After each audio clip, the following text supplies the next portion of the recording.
일본 최초의 노벨상 수상자는 물리학 영역에서 중간자의 존재를 예측했던 교토대학의 유카와 히데키이다. 그는 1949년 노벨상을 수상하였다. 이분은 대학원 졸업 후 별로 두각을 나타내지 못했지만 이분의 잠재력을 알아본 아내가 연구에 몰두하는 남편을 방해하지 않기 위해 아기가 울면 추운 바깥으로 데리고 나갔다는 전설이 내려오고 있다. 중학생 시절 일본을 방문한 아인슈타인에 매료되어 물리학을 공부했는데 아인슈타인과 마찬가지로 실험은 하지 않고 만년필 들고 머릿속으로 생각만 하는 이론 물리학자 출신이다.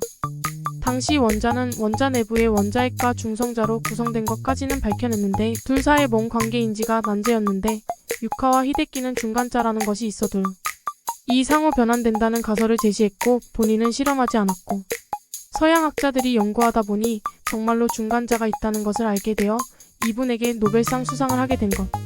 그런데 이분이 중간자라는 것이 있다고 생각해낸 배경이 바로 동양철학이다. 가풍이 동양철학을 배우는 집에서 태어난 이분이 장자를 좋아했는데 장자 내7편, 즉 마지막 편인 응제왕에 나오는 혼돈에 관한 우화에서 힌트를 얻었다. 북방의 혼돈과 남방의 혼돈숲과 홀이 만나는 것을 원자핵과 중성자가 만난다고 생각한 것이다. 유카와 히데키 박사가 이렇게 동양철학에 정통할 수 있는 것은 역시 교토대 지질학과 지리학과 교수였던 아버지 오가와 타쿠지 때부터이다. 오가와 타쿠지 역시 어려서 한문경전을 배웠던 한문학도였다.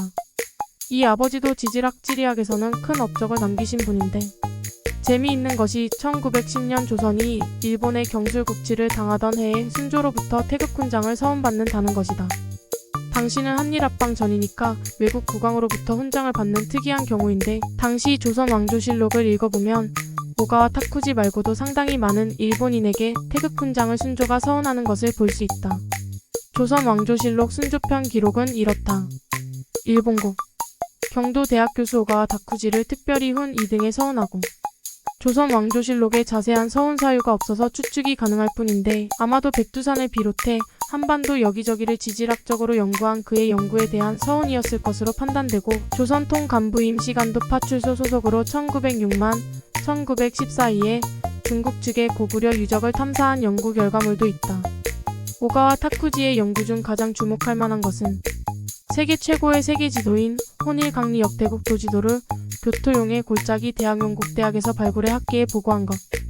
이 지도는 당시 중국이 만들었던 세계 지도에 한반도와 일본을 추가로 그려 넣은 것인데 조선 건국 후 초기에 태종이 만든 것이다. 임진왜란 때 가토 장군이 빼앗아 일본으로 가져간 것으로 보고 있다. 재미있는 것은 노벨 물리학상을 수상한 아들도 장자의 혼돈에 관한 이야기에 힌트를 얻어 노벨상을 수상했는데 아버지가 주목한 세계 최초의 고지도의 이름도 따지고 보면 혼돈이라는 단어가 들어가 있다. 혼일이라는 뜻은 섞어서 하나로 통일해낸다는 의미이다. 혼돈 가운데에도 뭔가 질서를 생각해내는 동양철학에서 인류는 아직도 얻을 것이 많은 모양이다. 우리나라 자연과학도들도 한번 생각해볼 문제다. 사종용의 골짜기 대학이 이 지도를 잘 보여주지 않는다는 말이 있다.